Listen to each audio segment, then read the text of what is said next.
Olá, começa agora mais um TV Urbanitários. Assim como a Previdência Pública, a Previdência Complementar também está ameaçada.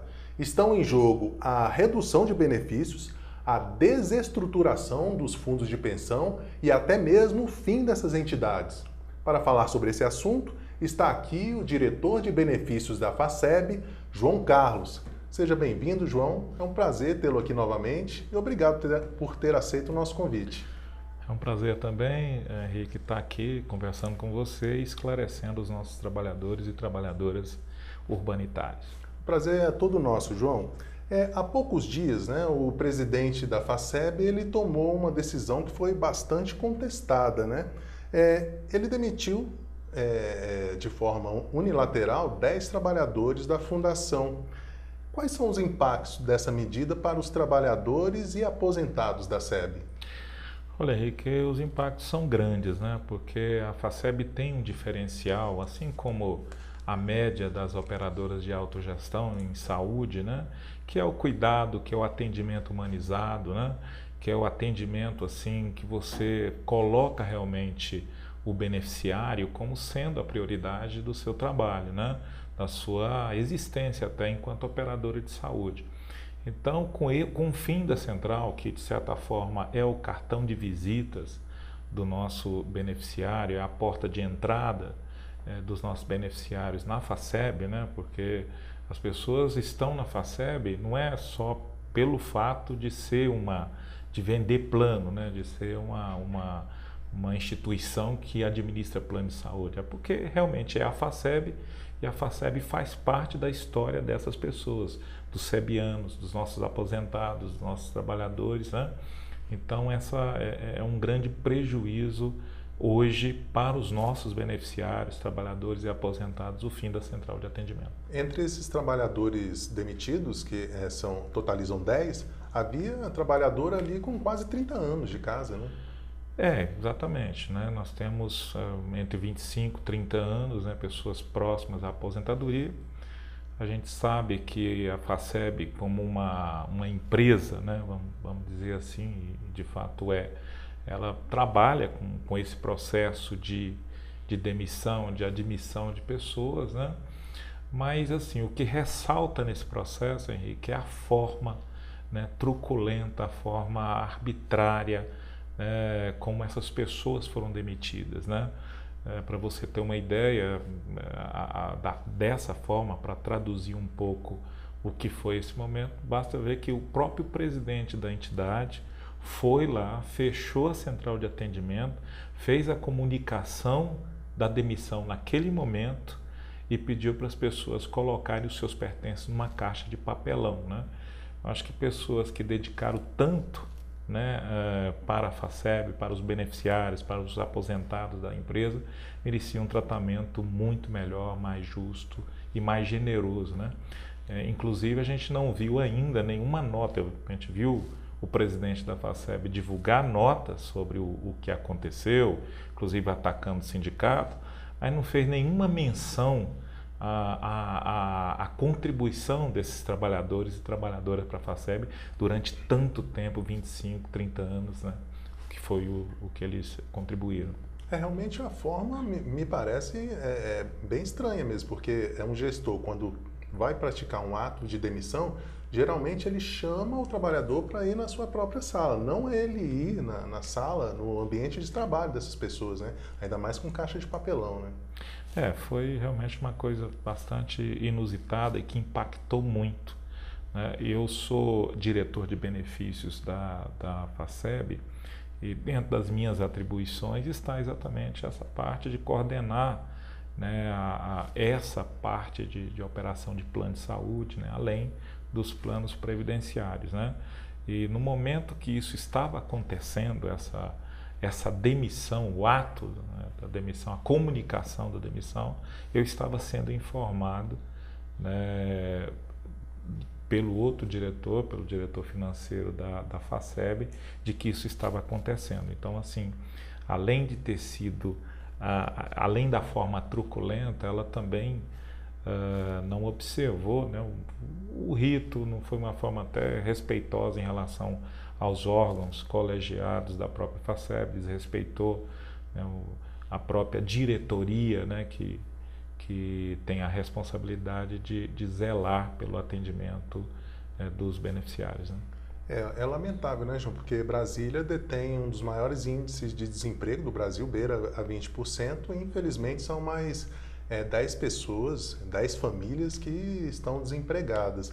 Agora, João, além dessas demissões, ele também fechou a central de atendimento, né, lá na sede do CIA. Ele poderia ter feito isso ainda mais de forma unilateral? Essa questão está sendo discutido. O Conselho Deliberativo da FACEB, que é o órgão máximo de governança da entidade, já inclusive debateu isso no último dia 11 de fevereiro, uma convocação feita pelos conselheiros eleitos, até para discutir. Na visão dos nossos conselheiros eleitos, pelos participantes, pelos assistidos, houve inobservância do estatuto, porque quando você, naquele momento, você acabou com a central de atendimento, você também acabou com uma gerência, que é a GAT, gerência de atendimento, né? Porque você demitiu todo mundo, demitiu a gerente, demitiu todos os atendentes, você acabou com a gerência. Então, essa discussão está sendo feita pelo Conselho Deliberativo. Por voto de Minerva, eu acho que talvez você vai vir. Vamos aprofundar essa discussão aqui, mas através do voto de qualidade, de desempate, né, do Conselho Deliberativo, esse entendimento de que houve inobservância não passou, não foi, como se diz assim, aprovado esse entendimento, e as consequências desse ato não foi entendido dessa forma pela maioria, pelo Conselho Deliberativo, mas em função do voto de qualidade, né? Era isso que eu ia te perguntar, João, porque nós tivemos acesso ao estatuto, né, e verificamos que essa decisão, a competência para essa decisão deveria ser do Conselho Deliberativo, né, conforme o inciso 1 do artigo 47, uma vez que, como você disse, estaria mexendo na organização da empresa, né? Sim, foi esse o debate que aconteceu no último dia 11, né? Mas, assim, por isso que existe essa discussão muito grande dentro das organizações que defendem os participantes e assistir de fundo de pensão, e aí eu destaco a ANAPAR, de acabar com esse voto de qualidade, esse voto de Minerva, porque foi isso que acabou decidindo, né, pela manutenção desse ato, né, que, a nosso ver, ao ver dos conselheiros eleitos do próprio sindicato, descumpriu o estatuto, o artigo 37, inciso 2, que fala exatamente da questão de que quem aprova o organograma da FACEB, né, o Conselho Deliberativo. Então, e o mais sério, além desse, que também é muito sério, a inobservância ou descumprimento estatutário, tem a inobservância de diretrizes estabelecidas pelo Conselho Deliberativo. O Conselho Deliberativo já tinha tratado dessa questão de redução de despesas, que é o argumento que está sendo utilizado através de notas, né, pelo presidente da FACEB. Mas o Conselho Deliberativo estava tratando dessa matéria, né? Em três reuniões extraordinárias já tinha tratado e estava aguardando a conclusão dos trabalhos para tomar uma decisão, né? E aí o presidente da fundação, não respeitando esse rito, né, e também o comando e as diretrizes do conselho, acabou atropelando a decisão, atropelando o colegiado, né, e inclusive a própria diretoria executiva, que também não tinha concluído nada sobre essa questão, porque processo de redução de despesas é importante, e isso acontece na FACEB. Para você ter uma ideia, as despesas assistenciais reduzirem mais de 20% de 2017 para 2018. E as despesas administrativas assistenciais também declinaram nessa ordem, em torno de 23%. Agora, tem que fazer, mas tem que ser feito de forma planejada, e isso está sendo feito. O que houve foi um atropelamento dessas discussões e um atropelamento dos órgãos colegiados que têm a competência de tratar da matéria. Isso não é matéria do presidente, isso é matéria do Conselho Deliberativo e da diretoria executiva. Agora, você mencionou aí redução de custos. O presidente apresentou alguma planilha defendendo e alegando que a demissão dessas pessoas iria ter uma redução de custos X? Foi apresentado algo nesse sentido? Para a tomada de decisão não foi usado nenhum tipo de estudo prévio, né, dentro dos órgãos que têm a competência de analisar isso, né? Evidentemente que existem estudos na FACEB no nível dos técnicos da fundação, mas que não adianta, você não pode simplesmente pegar um técnico, pegar um assessor, fazer um estudo e em cima do estudo você tomar a decisão. Não é assim que funciona uma entidade de previdência ou uma operadora de saúde. Uma vez você tendo os estudos como dirigente, você leva para os colegiados deliberarem sobre isso, para a diretoria executiva, para o Conselho Deliberativo. E evidentemente que o Conselho Fiscal avalia a conformidade de tudo isso, né? E essas questões, inclusive, devem ser também matéria de discussão e avaliação posteriormente pelo Conselho Fiscal, porque ele acompanha a questão da conformidade legal.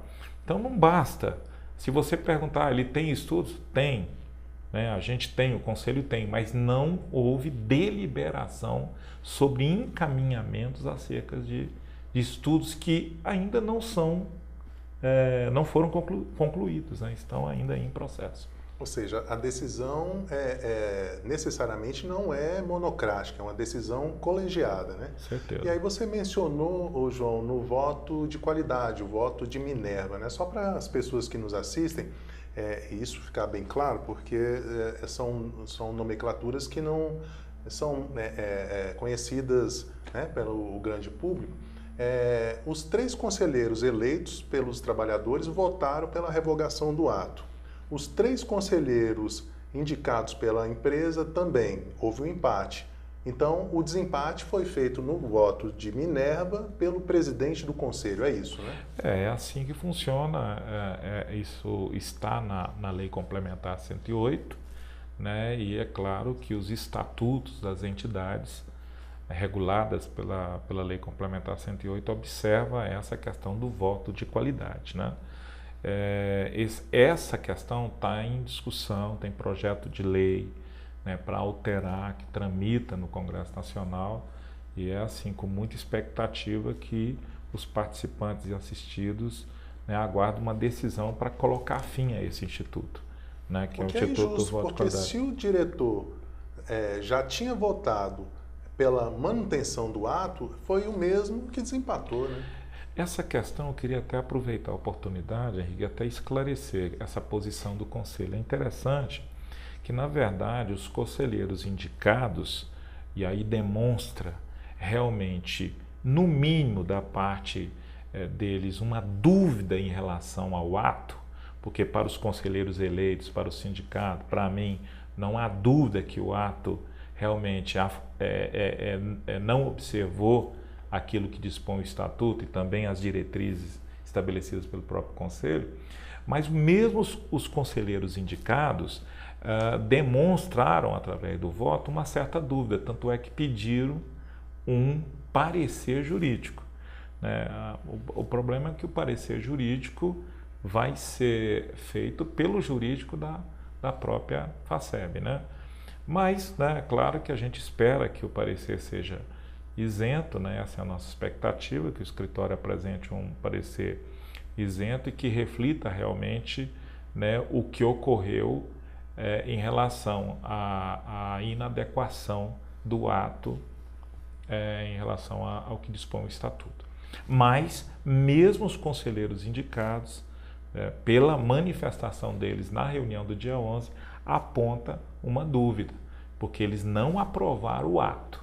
Eles disseram que não poderiam votar pela revogação do ato sem antes ter um parecer jurídico. Mas evidentemente que a posição mais firme e independente foi dos nossos conselheiros eleitos que pediram a revogação imediata do ato. Você disse que o parecer será feito pelo jurídico da entidade. Para ser algo justo, não deveria ser um escritório externo da própria entidade? Talvez o mais adequado seria você procurar, nesse momento, um escritório que contratado pelo próprio conselho, que o conselho é o órgão máximo da entidade, pode fazer isso, né? Aliás, já fez em outras circunstâncias para outros assuntos, para outras matérias, poderia fazer, né? Porque aí ficaria uma questão mais independente. Mas o voto de qualidade também, nessa questão, acabou caminhando para que o parecer seja feito pela própria FACEB. Então, ô João, no caso do presidente, já que houve essa dúvida, né, inclusive, ao que parece, até mesmo pelos conselheiros indicados pela empresa, uma vez que solicitaram um parecer, acaba sugerindo que o presidente da FACEB usou de competências que não eram dele, né, para tomar essa medida. E segundo o Estatuto, no seu inciso 1 do artigo 57, fala que compete ao diretor de benefícios, abre aspas, dirigir e coordenar os trabalhos afetos à sua área. Ou seja, o presidente demitir trabalhadores de uma diretoria de uma outra área é um pouco estranho, né? Nesse ponto aí que entra aquela questão de interpretação que muitas vezes é utilizada para, como se diz, até prejudicar os interesses dos participantes, dos trabalhadores, né? Que na verdade é o seguinte, o que o Estatuto fala? Né? Que a atribuição de demitir, de contratar, é do presidente da fundação, né? Então, assim, o que se tem usado como discurso é essa prerrogativa estatutária que dá ao presidente fazer. Só que essa medida, ela foi uma medida que não se enquadra somente nesse item ou nesse artigo do Estatuto, né? Porque, na verdade, é uma política de recursos, né? Quando você demite 10, né, você demite mais, você mexe em toda a estrutura da entidade, no organograma da entidade, aí você já mostra que o presidente, e aí a avaliação não é só minha, é dos conselheiros eleitos, há dúvida dos conselheiros indicados, porque pediu parecer do sindicato, que o presidente exorbitou as suas atribuições na medida que fez uma demissão em massa e mexeu na estrutura, no atendimento e sem consulta, sem submeter a matéria à executiva, sem submeter a matéria ao próprio conselho previamente. E foi com base nisso que os diretores eleitos pelos trabalhadores pediram a revogação do ato, né? Em função exatamente dessa atitude que afronta, né, os dispositivos estatutários e também as diretrizes estabelecidas pelo Conselho. E qual é o prazo que foi dado para a apresentação desse parecer e nova reunião do Conselho Deliberativo para deliberar sobre essa questão?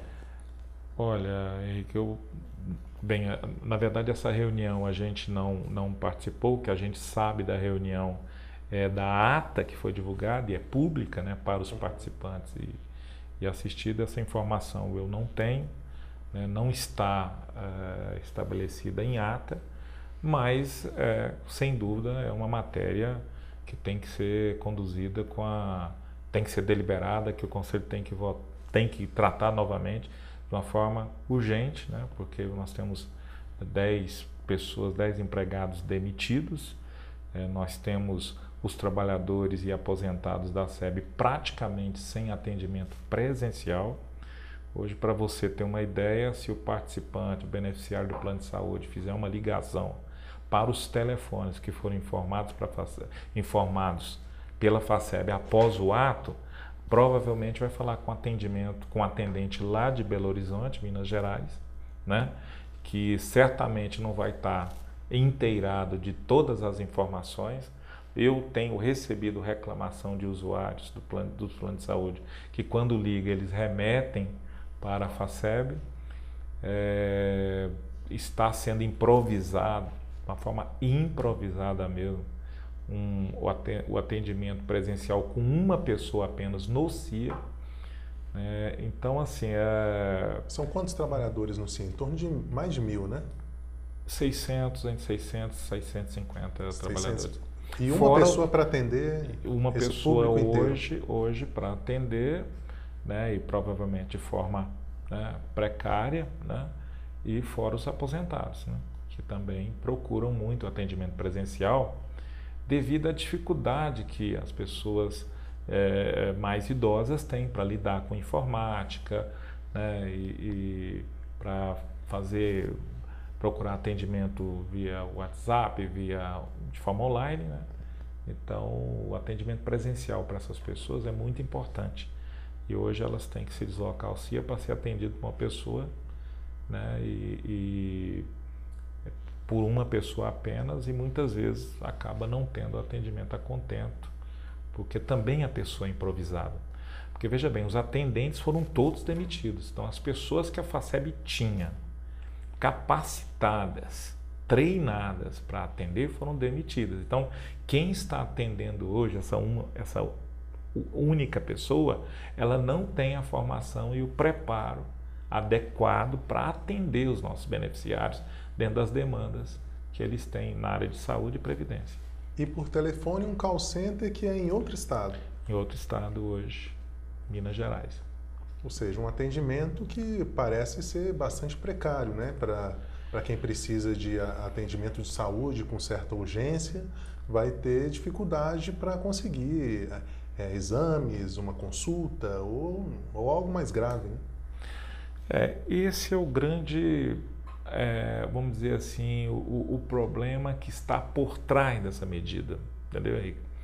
Porque às vezes a gente olha, poxa, não, reduziu, corte, né, e vamos ver o que vai dar. Na verdade, essa medida ela está dentro de um contexto que é esse, é de tentar realmente reduzir custos de qualquer forma, sacrificando o atendimento, através de precarização, né, onde você dificulta autorizações, você acaba fazendo uma redução de custos meio que às custas da paciência jeito. E do atendimento ruim ao beneficiário, né? É dessa forma que está se buscando, né, fazer, aliás, o que está por trás dessa medida é esse contexto maior, né, de precarização. Ou seja, fica parecendo também que não há planejamento, não há estudos para se tomar medidas importantes para a fundação e nem para os trabalhadores, né? Aí a questão do planejamento é isso. O Conselho Deliberativo, né, quando eu tive falta de planejamento e estudo, por parte da presidência, porque pelo que você já falou aqui, há estudos, vários estudos, né, mas todos foram atropelados, né, por uma decisão unilateral e burocrática. Então isso é bom registrar, né? A Fundação vem fazendo, né, a sua parte, né, enquanto operadora, né, de procurar eficiência, de procurar atender bem os beneficiários com o custo adequado, né, com o custeio adequado da máquina, né? Então isso tem sido perseguido e buscado, né, pelo Conselho, pela diretoria, pelos nossos trabalhadores da FACEB. O que aconteceu foi um completo atropelo desse processo. Isso aí é que realmente deixa assim a categoria, o sindicato, os próprios conselheiros eleitos da fundação indignados e buscando a revogação dessa medida. Agora, João, a gente está caminhando para o final do programa e eu tenho aqui algumas perguntas mais, mas eu acho que essa daqui é inevitável, não tem como deixar de te fazer. O que está por trás dessa política de desmonte dos fundos de pensão? Porque ao extinguir um setor, uma área, é uma política de desmonte dos fundos de pensão, né? Isso não é um atributo apenas da FACEB, vários fundos de pensão em todo o país estão passando por essa política de desmantelo dos fundos de pensão. Qual a sua impressão sobre essa política? O que está por trás disso?